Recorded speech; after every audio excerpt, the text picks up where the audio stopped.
So I recently watched the movie called The Suicide Squad. I know it's been out since, quite a long time ago. But I've never actually seen it. I've only seen like the ads and I've only seen the small clips that they have on the internet. So I thought when it was on TV last night, I didn't even know it was on TV, and then I was looking on things to watch for movies, and then I realized, hey, this is on. And so I ended up watching this. This is what you find about this movie is that it's not a flowing movie. It's something that relies on small little clips pasted together, sort of thing.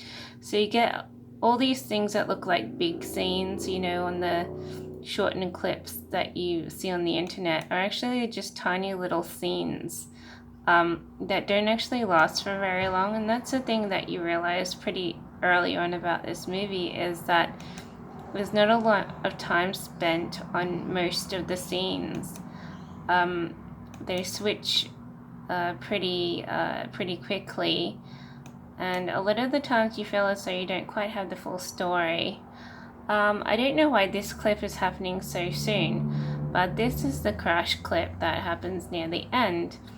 I didn't want to show this clip first, but while it's up there, I may as well say that this scene isn't actually very big at all. And of course, you don't really understand what's going on with the scene a lot, but you think, oh, building up to some sort of crash scene would be, a little bit broader or bigger than what it is. But it's really just like, a very quick transition from that doesn't really seem very dramatic because it's too fast. And so you see them fighting whoever they're supposed to be fighting. I don't even know if they're supposed to be fighting the Joker, but for some reason he shows up in a helicopter. And then they fight him, and then Harley gets a text saying, hey, come onto this helicopter, and she walks up to it, and she ends up jumping on it because she has been pining for the Joker for the whole duration of the movie, apparently, while she's been doing all this work for the government and stuff. So she suddenly realized, hey, there he is, even though he disappeared right at the beginning and suddenly shows up in a helicopter, right? And so she goes, hey, I'm going to hop on this flight. But they're in the middle of a shootout with lasers and everything. And so what the government does is they very quickly, as soon as she's, off to board the plane, they end up gunning down the helicopter and it crashes. She has, in return to a bump with a missile or whatever, it's the government shooting at the helicopter, she fell off and she ends up on a rooftop looking at the crash from a near distance. And that is something that, it's not really as large as you think it is. You think it would be larger than what it is, but it's a very small thing, like, very swift, and it's like it's so fast that you don't really realize. Well, you don't even know why Joker's there. I mean, he might be up to his stuff, but I don't think that he was supposed to be like the focal prerogative of why on earth they're, hunting things in the street. It comes across that they're supposed to be hunting after something else, and then he shows up, and then everyone's like all against him. So, it's not really very clear any of that. But anyways, the thing about that scene is that it's just very small and it's very fast, and you're like, it's over and done in a flash, and you're like going, oh, okay, so that's what that was all about. So it's not really that dramatic. It's like, but it's there. So that splurge of fire isn't really very, it's not really very close up or anything. It's just a splurge of fire. It's just like spluttered on and then it goes away. So all in all, that's not, an incredibly dramatic effect, but, on the internet, it looks like, oh, it's going to be like, a huge scene, but it's actually not. So, this is the other scene that's really bad in the movie. again, it has the Harley and Joker, but it's when she's his therapist, and it doesn't really go into her therapy of him, because, they basically just stare at each other, and then, it cuts to the scene where he's pissed off at her after, you see teddies and stuff in the hallways gunning everything down. So you don't know why the teddies are really there, but once you realize it's probably his team, the Joker's backup, breaking in. But they're on the outside and he's on the inside with Harley, and he's suddenly really pissed off at her, and you don't really know why. Apparently she tortured him in some way, but it just doesn't say why, he's so mad at her or anything. And it doesn't really say why they think they should be in love with each other, because they only really just look at each other. So once again, it's one of those passionate love story which relies on long-term passion for each other, but especially from Harley's part, but it doesn't really outline how on earth they fell in love. I mean, they just stared at each other's eyes and suddenly she was in love or something. It doesn't really make sense. And when he shows up in the helicopter, he's also showing his passion for Harley by, inviting her on board and pausing his gun to let her on board and stuff. But you don't really get why on earth they're so passionately in love when they've only really looked at each other, and then he was pissed off at her, and then he disappears, and then he's in a helicopter and he wants to pick her up. None of that really, has any real tangible reason why on earth, it should be seen as such an intimate affair when it's obviously, not really all that intimate. But saying that, whatever this is here, is one scene where, the Joker guy is, laying about. Obviously, he's pining for Harley, and he's got, all these weapons all about. And it's like, this is one stage where he's like pining for her, and it's like, it doesn't really make sense at all. I mean, they only just looked at each other, and then he went away, and then he's suddenly, pining for her, like, he really wants her. But, they haven't really done anything in the short clips that are shown. So, so that's his den, and this is a part where he's asking her, does she want to be alive for him, does she want to die for him, does she want to be alive for him? And in essence, you think that's a pretty romantic bit, but once again, it's a little tiny clip that's over and done with within seconds, and she of course says she wants to die for him and she wants to live for him. So, both of that cancel out, whether or not she would die or live for him, because if she said one or the other, then he could say, yes, she wants to die for me, but no, she doesn't want to live for me, or yes, she wants to live for me and doesn't want to die for me. But since she wants to do both, it means that he can't do either way, so that excludes the passionate reason why having that conversation, whether she'll do everything for him, and everything means nothing when she's agreed to do both. So she obviously won't go very far, so that's excluding, her passion, I guess, for him, because she can do whatever she wants now that she's agreed to both. So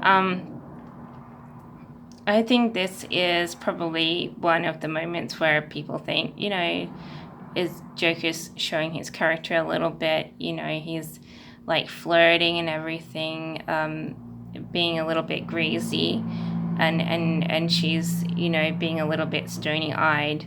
That in itself is a little bit of a weird moment, but it also seems to be a little bit somehow sort of, impacting in the movie, even though it's only like a 1 minute scene or something. So none of these scenes are like really that big or impacting. They're just really a lot of short little clips, and for the higher duration of the movie, she's actually moving around with a little gang of people who have been put into jail, and they're off to fight, whoever the government wants them to fight. So it seems to be some sort of demon, but I'm not sure if they're supposed to be fighting the demon or whether they're supposed to be targeting some sort of other group of whatever's that are around in the city.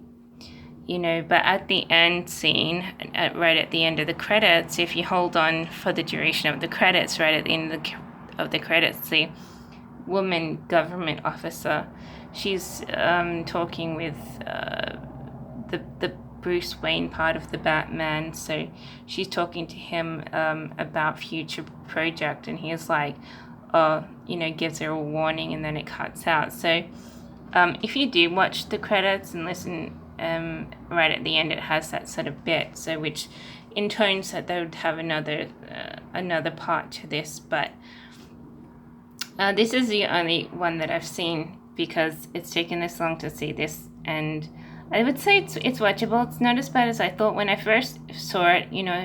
Glimpsed at it. I really only lasted a tiny little bit before I gave up on it. So I don't know why that was, but just didn't seem to interest me like the first time I saw it. And then I saw these little clips of the movie on the internet. I thought, oh, maybe I should have watched that. It looks a little bit more interesting than what I had sort of thought. And then, last night it was on TV, and I was like, oh, but I wouldn't mind watching this just to see what on earth the whole movie's about.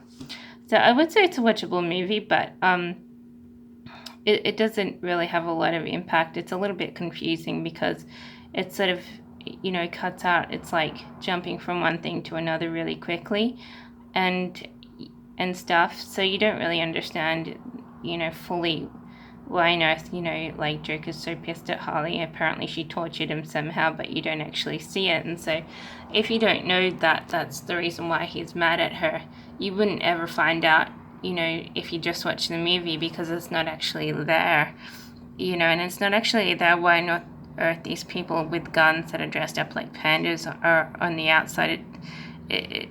Until you realize that that's Joker's team, you don't even know why on earth they're there, or how they broke in, or how Joker contacted them, or why they're there, and stuff like that. They're just there, and the camera shoots past them and into this room. Joker's very angry with Harley, he's tied up on her therapy bed and stuff, and he's like, ready to give her, his version of a beating, which is a bit of torturing with electrocution, because she had apparently done something very bad to him. And then, of course, so all this is just tiny little clips, and it's not really that impacting when you look at it. It's really just like clip, clip, clip, clip, clip, even, the death of Joker. I mean, he doesn't really seem to be a very important character, even though, he's apparently in love with Harley, and so, it's not really saying that, he's any kind of particular point that, has ended and made catastrophic in some sort of way. He just seems to be a general thuggish character who's there, and then when he isn't, no one really cares anyway. So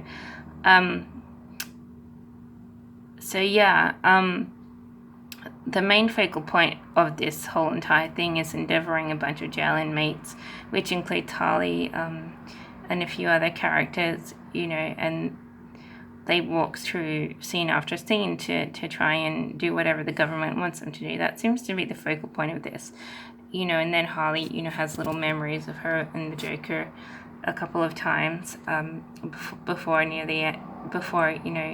she tries to abandon her team and what she was supposed to be doing to fly off with him, and stuff like that. So in essence, it's their little love thing, which it doesn't really seem to be like very much a love thing, but you don't see much of it, so you don't really know how on earth they fell in love or anything. But that's not the focal point. The focal point is the fact that she's part of a team, and the government's hired them, let them out of jail, and hired them to do some work for them. So that's the stronger basis of what this movie is about. And like I said, it's just like clip, clip, clip, clip, and then the end sort of thing. And that's really how it's displayed. It's not like, it doesn't say everything in the movie. It just has that there. So it's like a lot of little clips. If you're like one of those people who likes to watch social media a lot, you'll probably not mind it. because you're used to watching choppy little clips like that, you know, but it is a little bit choppy, but it also makes sense in some way, but it has heaps of gaps, you know, like I said, you know, and especially in the two areas where I've already said, but it's watchable, I would say, but I wouldn't go out of my way to watch it again, because I don't see why I should, but yeah, so that's what I think about that.